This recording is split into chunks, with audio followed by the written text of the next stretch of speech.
shotgun. And he decides to go with the quarterback draw. Tebow in running room. Tim Tebow. Oh, money. Tim Tebow touchdown. 40 yards for Tim Tebow. And in his first game, Tebow sprints into the end zone for a touchdown. Casey, couldn't resist, could you? You couldn't help yourself, man. I had to. Yeah, get that Tim Tebow audio. I get it. You know, I think that, Casey, this was your idea, right? To kind of, this was your contribution really to the show. It's a great one to really break down position by position. How do we see this playing out? Who's going to make the team? Who's going to be left off it? This is your idea, just so we're clear. It was my idea. All right, yes. good. I want to give you the props you deserve. So we come to the position now of tight ends for your Jacksonville Jaguars. And, you know, tight end, it's always a position where it gets so hyped up. Because when you got guys like Travis Kelce, George Kittle, Darren Waller, now Kyle Pitts, we'll see.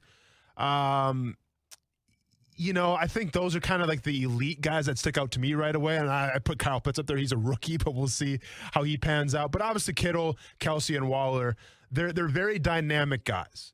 And they're guys that, you know, can be matchup nightmares, whether you're trying to cover them with a linebacker or a safety.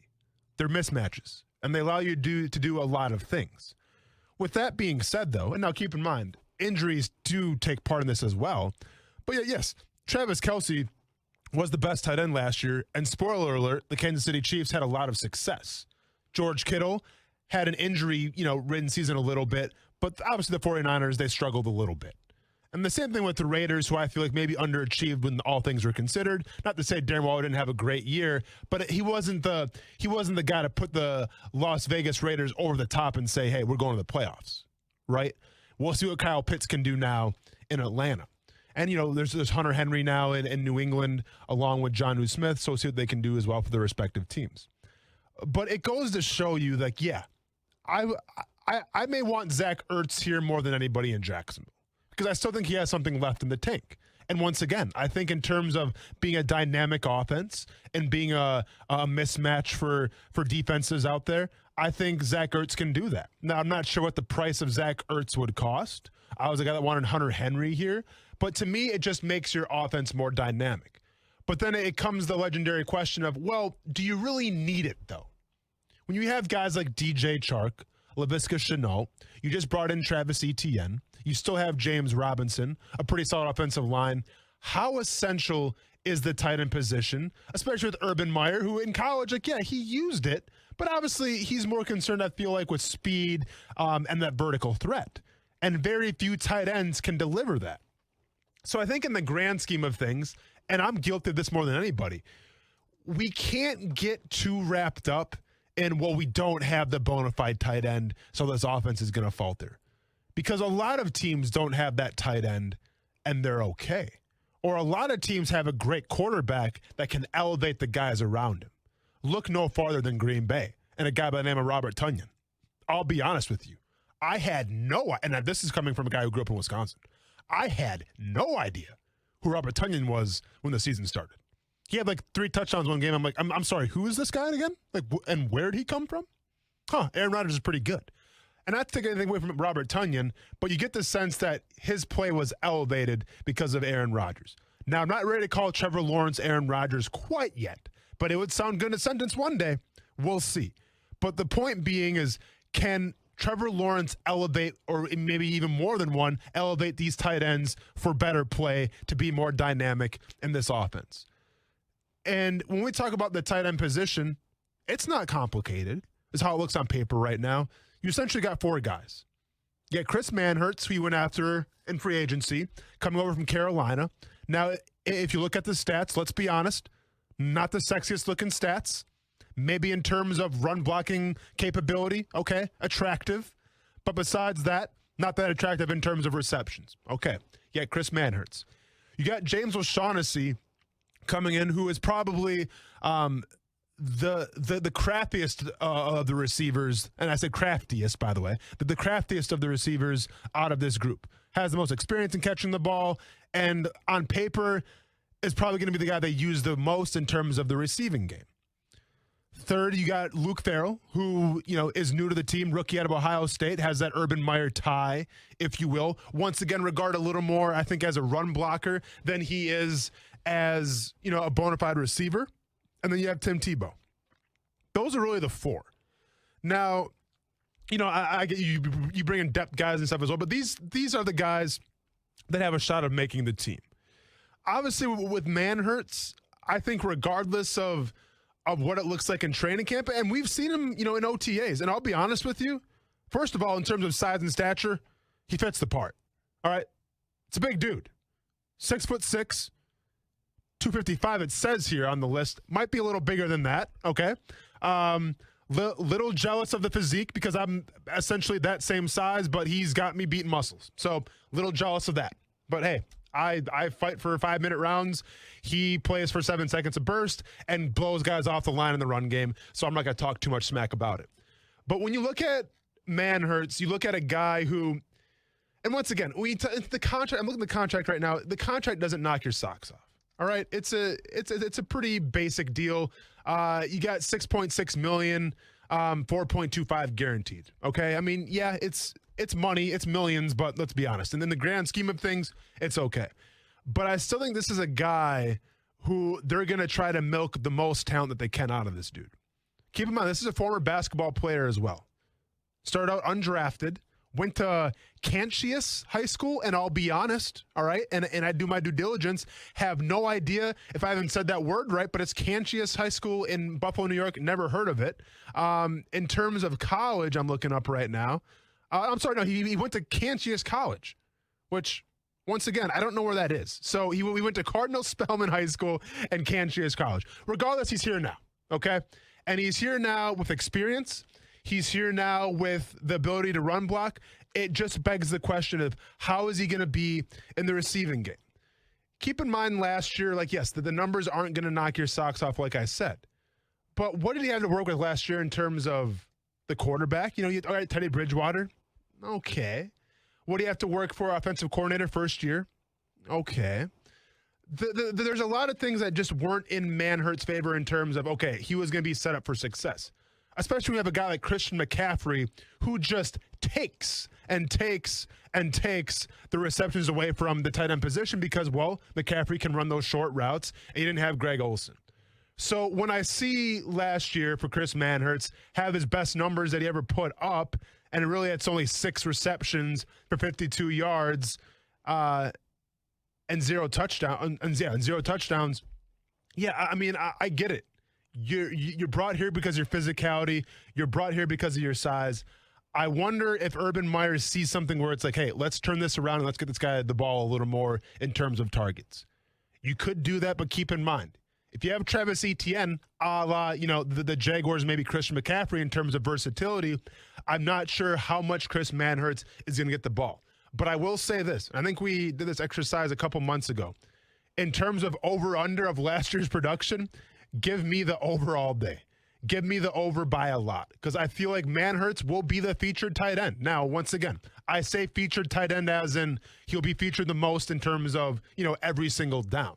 Now, if it's a pass situation, then I think Shaughnessy comes in. But I think you're going to see a lot of Manhertz because, number one, they paid him. They see something in him.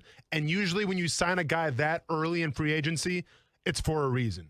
So I expect Chris Manhertz to be the starter. I expect to see him a lot pending injury, knock on wood, and we'll go from there. Once again, I think number 2 is pretty obvious to me. I think it's going to be James O'Shaughnessy. I think James O'Shaughnessy in terms of that pass catcher, in terms of that red zone threat, I think he's unequivocally the best solution for what you have right now on this team. So I'm taking James O'Shaughnessy all day, kind of as that backup role / kind of like that receiver role a little bit. And if you have 2 tight end sets, I think O'Shaughnessy is the first guy you're going to see off the sidelines. So expect to see a lot of Chris Manhertz and O'Shaughnessy. Now as we get on the list a little bit, yeah, Tyler Davis is there. Ben Elfson is there. I think Luke Farrell will more than likely be the next guy.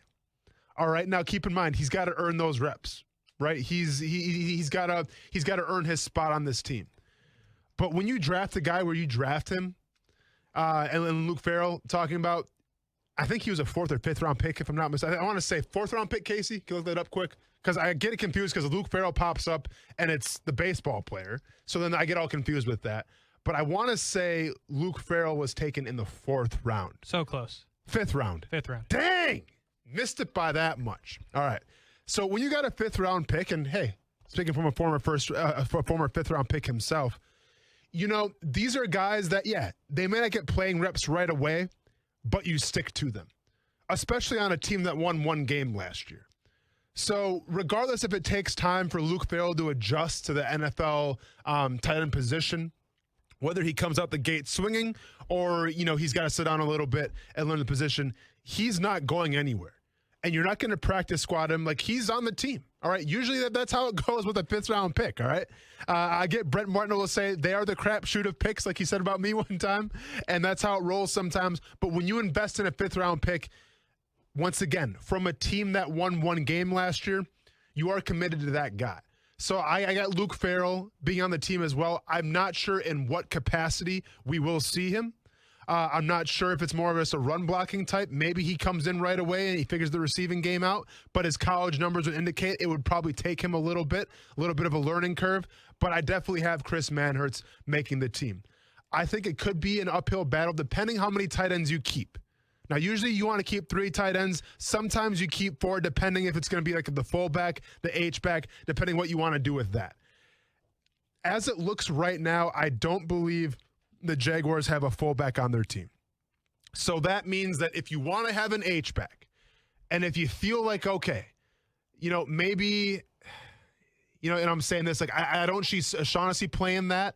So if you want to keep an extra guy, and this is more for special teams purposes as well, but if you want to have an H-back, well, you can have an H-back. And then it comes down to, was it going to be Tyler Davis? Could it be Ben Elfson? Or could it be Tim Tebow? I'm not mad at the Tim Tebow story, you know, and then I shared that day one. Like, I don't think it's that much of a distraction. Yes, Tim Tebow got the golden ticket with Urban Meyer. Yes, he got the foot in the door, but it's still his team to make. And I was very adamant when they announced this news of Tim Tebow signing in the first place. If Tim Tebow makes this team, it's because he's earned his spot on the team. Because there's no way you can justify, if you're Urban Meyer, being a first-year coach, trying to win over that locker room and trying to be a leader of these men to say, you know what? We're going to give Tim Tebow a pass because I know him, because he was my quarterback in college, because he's a good guy, so he gets a roster spot over somebody else maybe more deserving. That's not how it works in the NFL. Not one bit. Yeah, it's political sometimes. I understand that. I'll be the first one to tell you that. But not in this situation. If Tim Tebow earns his spot, it's going to be because he actually earned it. So it begs the question, do they keep 3 tight ends or do they keep 4 tight ends / an H-back? The way I see it right now, and I'm going to say consistent to what I've been saying since they signed Tim Tebow, I think it is a giant uphill battle. Not to knock the effort, the heart, the dedication of Tim Tebow, and not to really even doubt Tim Tebow. I just think of what it looks like right now in terms of depth. And once again, let's assume that all these guys, knock on wood, can stay healthy for training camp. Chris Manhertz is your guy. You just paid him. You're not going to get rid of O'Shaughnessy. He's your best receiver. And Luke Farrell, you're not going to cut because you can't justify cutting a 5th-round pick when you had 1 win last season. So that's 3 guys right there. I think that's 3 guys that are more than adequate in terms of filling the role that Urban Meyer is looking for them to do.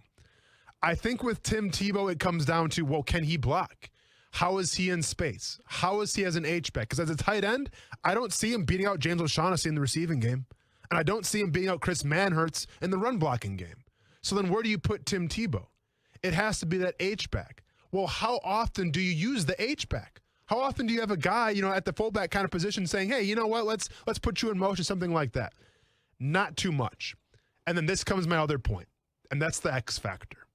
Do you treat Tim Tebow like a Taysom Hill? So now we're talking about tight end / H-back / quarterback. And I just don't think so.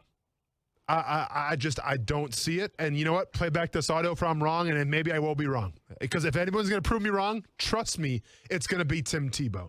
But I just don't see him bringing enough to the table where it's going to be like, you know what? we got to keep this guy. He can play special teams. We need an H-back. He's got the H-back. But also, let's get some gadgets going here, too, as well.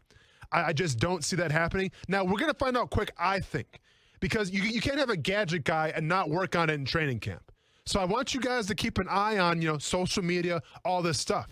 If you got somebody reporting, well, Tim Tebow taking snaps under center, then your little eyes should go up a little bit and be like, all right, I'm a little skeptical now. Maybe he could be a gadget guy. I'll be honest. If I don't see Tim Tebow running gadgets the first 2 weeks of training camp, then I think the writing's on the wall.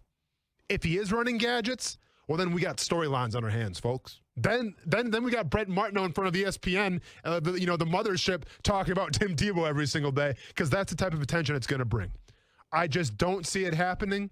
I think it's going to be a 3 tight end locker room in terms of that depth chart, and I don't think Tim Tebow makes it. But you know what, man?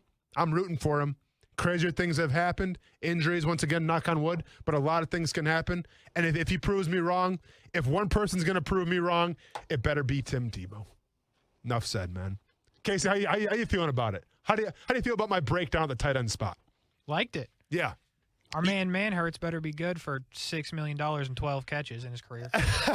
And that's the thing, too, is and we sit here and I say $6 million. Yeah, that's a lot of money. All right.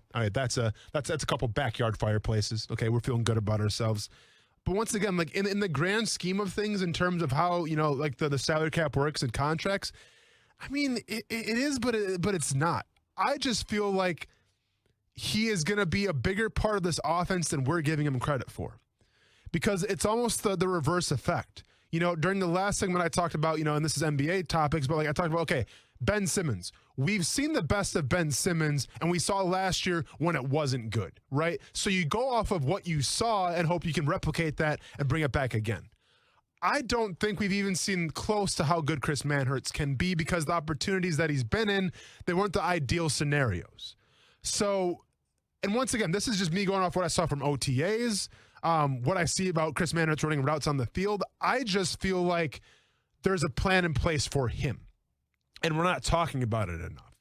Because when a coach goes out of his way to sign a guy that early, and keep in mind, this was like right after free agency was opened, and we all went, Chris Manhurts, like, what? And let's be honest, we all crack jokes because we saw he had 8 catches or whatever it was last year. And when we all crack jokes about it, but what we're not asking the question is, well, why do they bring him in? What do they see in him? Because and I'll be honest, blocking tight ends, yeah, good blocking tight ends, maybe they're rare. There's not a lot of throwback Mercedes Lewis is still around, but you can get those guys later. The fact that you spent what you spent on them, and the fact that you brought him in here this early, goes to show that you see something in him that we're not talking about. And I think that's the receiving game. So, no, I don't think he's going to be the next Travis Kelce or Darren Waller or anything like that. But I think I'm going to give him a little more credit in what he can bring to this team as a receiver. And if you got a guy who's a fantastic run blocker and just an okay to maybe medium okay wide receiver, well, now you're dynamic. Now you got something. It's when you just bring out James O'Shaughnessy on third down, it's obviously a pass. It's like defenses can plan against that.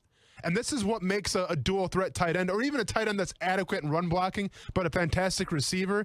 This is what makes offenses so deadly. It's because now you can't get a read on anything. Yeah, Travis Kelce's out there. It could be a pass, but guess what? Travis Kelce has established himself now as, I wouldn't say a powerful, dominant blocking run blocking tight end, but he's savvy. He can get the job done. He can cut off an angle. He can make you look foolish, and that's what you want.